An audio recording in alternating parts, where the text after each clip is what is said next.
បាទនៃបងប្អូនប្រភេទម៉ូតូ X Spring បាទម៉ូតូនេះគឺធ្វើរូបរាងដូច Vespa ម៉ូតូបងប្រុសមានបញ្ហាមានតែលេខដែរប៉ុន្តែបញ្ជាបានទេឲ្យខាងប្អូនមើលឲ្យហើយប្អូនមើលទៅវា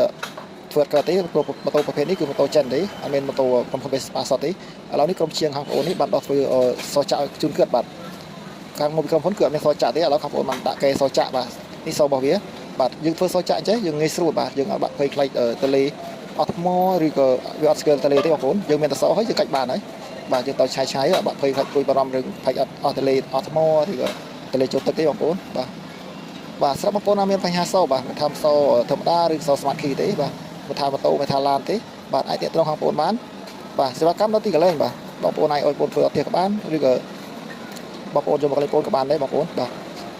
ឬសេវាកម្មគឺ24ម៉ោងបងប្អូនក្នុងខេត្តសៀមរាបបាទចុងក្រោយអរគុណច្រើនបងប្អូនទាំងគ្នាបាទនៃបងប្អូនប្រភេទម៉ូតូ X Spring បាទ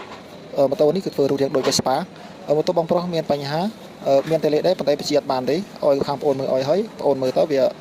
ធ្វើកើតទេម៉ូតូប្រភេទនេះគឺម៉ូតូចិនទេអត់មែនម៉ូតូក្រុមហ៊ុន Vespa សតទេឥឡូវនេះក្រុមជាងខាងប្អូននេះបានដោះធ្វើសចាក់ជូនគាត់បាទខាងមុខក្រុមហ៊ុនគឺអត់មានសចាក់ទេឥឡូវខាងប្អូនបានដាក់កែសចាក់បាទនេះសរបស់វាបាទយើងធ្វើសចាក់អញ្ចឹងយើងងាយស្រួលបាទយើងអត់បាក់ភ័យខ្លាចទលេអត់ថ្មឬក៏វាអត់ស្គាល់ទលេទេបងប្អូនយើងមានតែសហើយយើងកាច់បានហើយ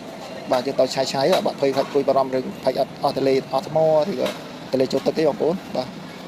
បាទស្រាប់បងប្អូនណាមានបញ្ហាសបាទមិនថាសធម្មតាឬស Smart Key ទេបាទមិនថាម៉ូតូមិនថាឡានទេបាទអាចទាក់ទងខាងបងប្អូនបានបាទសេវាកម្មនៅទីកន្លែងបាទបងប្អូនអាចឲ្យបងប្អូនធ្វើអត់ផ្ទះក៏បានឬក៏បងប្អូនយកមកកន្លែងបងប្អូនក៏បានដែរបងប្អូនបាទឬសេវាកម្មគឺ24ម៉ោងបងប្អូនក្នុងខេត្តសៀមរាបបាទចុងក្រោយអរគុណច្រើនបងប្អូនទាំងគ្នា